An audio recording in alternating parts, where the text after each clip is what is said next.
नमस्कार दोस्तों, स्वागत करता हूं आप सभी का अपने इस YouTube चैनल में जिसका नाम है यूनिवर्सिटी इंडिया। मेरा नाम है वीरेंद्र वर्मा। जैसा आप सभी जानते हैं, हम देश विदेश की यूनिवर्सिटीज, कॉलेजेस और उनके कोर्सेज को एक्सप्लोर एंड रिव्यू करते हैं और आपको बताते हैं जो कुछ आप जानना चाहते हैं और आपको बताते हैं क्या कुछ चल रहा है एजुकेशन की दुनिया में।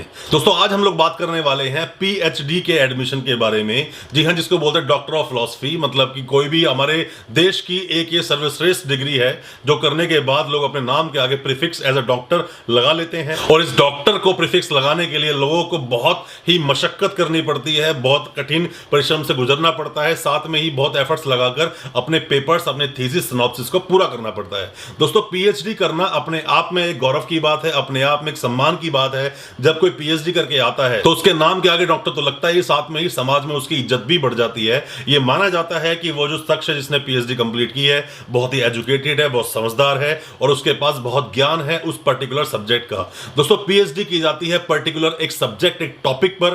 टॉपिक चूज करता है वो एक कैंडिडेट जो स्कॉलर होता है जिस भी टॉपिक में उसको करना है। अभी होती किस तरह से है, मैं इसकी थोड़ी डिटेल्स आपको दूंगा, इसकी एलिजिबिलिटी के बारे में बताऊंगा, अच्छी यूनिवर्सिटीज के बारे में बताऊंगा, इसकी टोटल फीस कितनी होनी चाहिए, मिनिमम फीस क्या है, मैक्सिमम फीस क्या है और भी बहुत कुछ, और कितनी तरह की प्रॉब्लम आपको फेस करनी पड़ सकती है अगर आप पीएचडी कर रहे हैं किसी भी यूनिवर्सिटी से। दोस्तों, अगर आप नए हैं हमारे इस चैनल पे, हमारे चैनल सब्सक्राइब करना ना भूलें, साथ में लगा बेल आइकन जरूर दबा दें ताकि इसी तरह की एजुकेशनल वीडियोस आपको मिल सके। ज्यादा समय ना गवाते हुए सीधा करते हैं मुद्दे की बात। दोस्तों, पीएचडी करने के लिए जो लोग पीएचडी करना चाहते हैं, पहले तो उनके पास मास्टर्स में मिनिमम 55% मार्क्स होने चाहिए। मतलब कि आपने 10th किया, 12th किया, ग्रेजुएशन किया, ग्रेजुएशन के बाद में एक पर्टिकुलर सब्जेक्ट में मान लीजिए आपने मास्टर्स किया, या मान लीजिए आपने लॉ किया, लॉ करने एलएलबी किया, एलएलबी के बाद में एलएलएम किया, अब आप चाहते हैं कि मुझे पीएचडी करनी है। तो पीएचडी करने के लिए आप एक बात को समझिए। पहले तो कई स्टूडेंट्स, कई स्कॉलर हम लोगों को व्हाट्सएप और मैसेज करते हैं, हमें कमेंट करते हैं कि हम किस टॉपिक पर अपनी पीएचडी करें, किस टॉपिक पर हमने रिसर्च करें, कैसे हम लोग टॉपिक को चूज करें। दोस्तों, मैं एक बात आपको बताता हूं, जिस भी सब्जेक्ट में आपने मास्टर्स की है, वो मास्टर्स चाहे किसी भी चीज में आपने की हो, आर्ट्स में की हो, ह्यूमैनिटीज में की हो, कॉमर्स में की हो, साइंस में की हो, आपने टेक्नोलॉजी में की हो, बहुत सारे सब्जेक्ट्स हैं, बहुत सारे सब्जेक्ट हैं जिसके अंदर आप करते हैं। और तो दोस्तों, जो स्टूडेंट्स, जो स्कॉलर लोग जो हमें कॉल करते हैं, हमें कमेंट करते हैं या मेल करते हैं हम लोगों को अलग अलग टॉपिक्स के बारे में, या पूछते हैं कुछ डिटेल्स पीएचडी के बारे में, अगर हम अपनी बात करें तो हम 3 कैटेगरी में उनको डिवाइड कर सकते हैं। पहली कैटेगरी में आते हैं बड़े ही सुपर फाइन क्वालिटी के वो स्कॉलर्स जो कि एडमिशन लेते हैं किसी अच्छी गवर्नमेंट यूनिवर्सिटीज में। उनका बड़ी मशक्कत के बाद, अच्छे एंट्रेंस के बाद, साथ में अच्छे इंटरव्यू के बाद टॉपिक सिलेक्शन होता है, तब जाके उनका एडमिशन हो पाता है। दूसरे आते हैं कुछ स्टूडेंट जो कि अच्छी प्राइवेट यूनिवर्सिटीज में एडमिशन लेते हैं। हालांकि उनके एडमिशन की प्रक्रिया बड़ी आसान है, बट एंट्रेंस के बाद, इंटरव्यू के बाद उनका भी एडमिशन होता है। और थर्ड होता है थोड़ी लोअर कैटेगरी में जो प्राइवेट यूनिवर्सिटीज आती हैं, जहां पर एडमिशन को लेने में उनको बिल्कुल भी मशक्कत नहीं आती है, इजीली वो एडमिशन ले लेते हैं। अब दोस्तों, बात करें कौन सी यूनिवर्सिटी से किया जाए, तो इसमें बड़ा क्लियर मैंने आपको कर दिया है, 3 कैटेगरीज आपको बताई हैं। किस कैटेगरी में आप अपने आप को फिट करते हो और कहां समझते हो कि हमें एडमिशन लेना चाहिए, उसके अकॉर्डिंग आप लोग देख सकते हैं। पर मैं अगर आपको बताऊं, आप अगर बहुत अच्छे विद्यार्थी नहीं है, बहुत अच्छे स्कॉलर, आपको लगता है कि आप नहीं कर सकते हैं, तो इजीली प्राइवेट यूनिवर्सिटीज में एडमिशन लें। और कोई दिक्कत आती है एडमिशन लेने, आप सीधा हमें कॉन्टैक्ट करें, हम आपकी उसमें जरूर मदद करेंगे। आप हमें कमेंट करें या व्हाट्सएप करें, इंस्टाग्राम पे जाके हमें कमेंट करें और पूछें जो भी कोई आपके डाउट्स हैं, हम लोग आपकी उसमें बिल्कुल जरूर मदद करेंगे।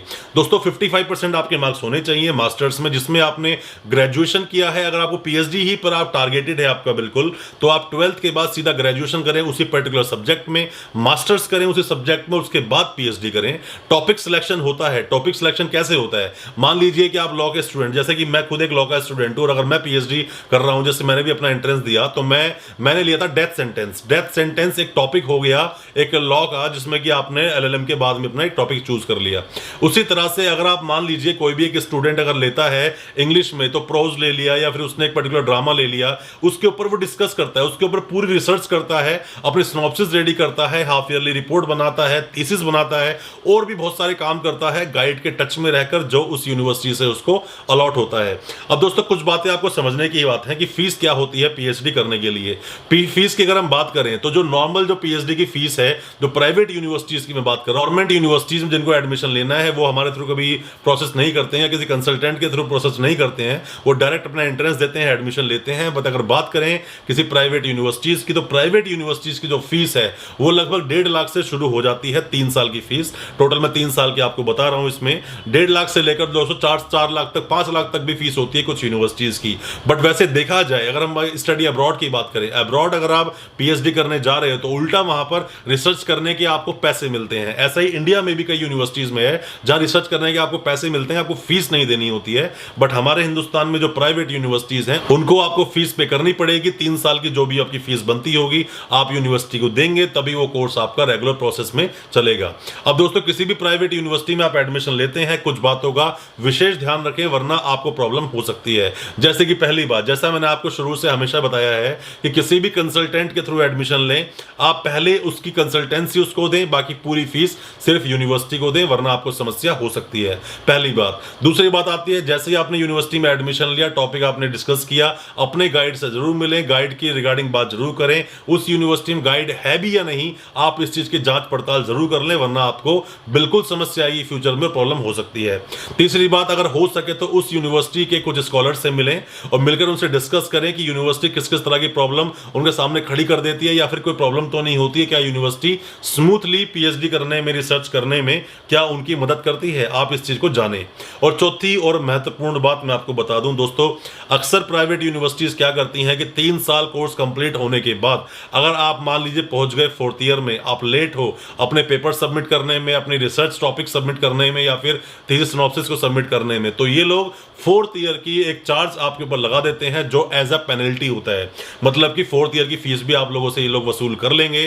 तो सोच समझ कर एडमिशन ले, सोच समझ कर चीजें कंटिन्यू करें, और बेहतर होगा आपके बीच में अगर कोई कंसल्टेंट हो तो जरूर उसको रखें ताकि वो सारी बातें डिस्कस कर सके और आपको कोई भी किसी भी तरह की प्रॉब्लम ना आए। दोस्तों किसी भी एक प्राइवेट सेक्टर में हम बीच के कंसल्टेंट को लेते इसीलिए हैं, बीच के मीडिएटर को लेते इसीलिए हैं ताकि वो पूरी सहूलियत आप लोगों को दे सके। और प्राइवेट यूनिवर्सिटीज में देखा गया है कि अक्सर ये जरूरत पड़ ही जाती है लोगों को कि उनको बीच में कंसल्टेंट या बीच में एक मीडिएटर की जरूरत उनको पड़ती है। अब दोस्तों मैं एक बात और आपको बता दूं इन सबके बाद में, कि जब आप पीएचडी अपनी कर रहे होंगे दोस्तों, अपने गाइड के साथ में आपके जो एचओडी हैं, साथ में जो प्रोसेस होता है, उन सबसे थोड़ी बनाकर रखें, क्योंकि वही लोग आपके आगे तक पहुंचाते हैं सब पेपर्स, आपके थीसिस। और आप अगर इन लोगों से अपनी बात बना के रखेंगे, अच्छे लिंक रखेंगे, तो ये लोग आपको जरूर मदद करेंगे आपकी चीजों को टाइमली अप्रूव कराने में, और साथ में आपकी चीजों को टाइमली अपडेट करवाने में, और आपको बताने में सब कुछ कि कैसे आपको करनी चाहिए अपनी रिसर्च। तो दोस्तों उम्मीद करता हूं जो कुछ आपको आज मैंने बताया है, कुछ थोड़ी सी नॉलेज दी है, थोड़ी सी इंफॉर्मेशन दी है पीएचडी एडमिशन के बारे में, आपको सब कुछ समझ आई होगी। फिर भी आप किसी भी तरह की डिटेल अगर चाहते हैं पीएचडी एडमिशन के रिलेटेड, पीएचडी इंफॉर्मेशन के रिलेटेड, आप हमें कमेंट बॉक्स में जरूर बताएं। हम उस पर एक वीडियो बनाएंगे और आपको बताएंगे सब कुछ जो भी आप जानना चाहते हैं पीएचडी एडमिशन के बारे में। दोस्तों मैं उम्मीद करता हूं आपको आज की हमारी ये वीडियो बहुत अच्छी लगी होगी, साथ में आपने जाना होगा पीएचडी के एडमिशन और बाकी चीजों के बारे में बहुत कुछ। दोस्तों हमारे चैनल सब्सक्राइब करना ना भूलें, साथ में लगा बेल आइकन जरूर दबा दें ताकि इसी तरह की एजुकेशनल वीडियोस आपको मिल सके सबसे पहले। शुक्रिया दोस्तों, धन्यवाद हमारे चैनल साथ बने रहने के लिए।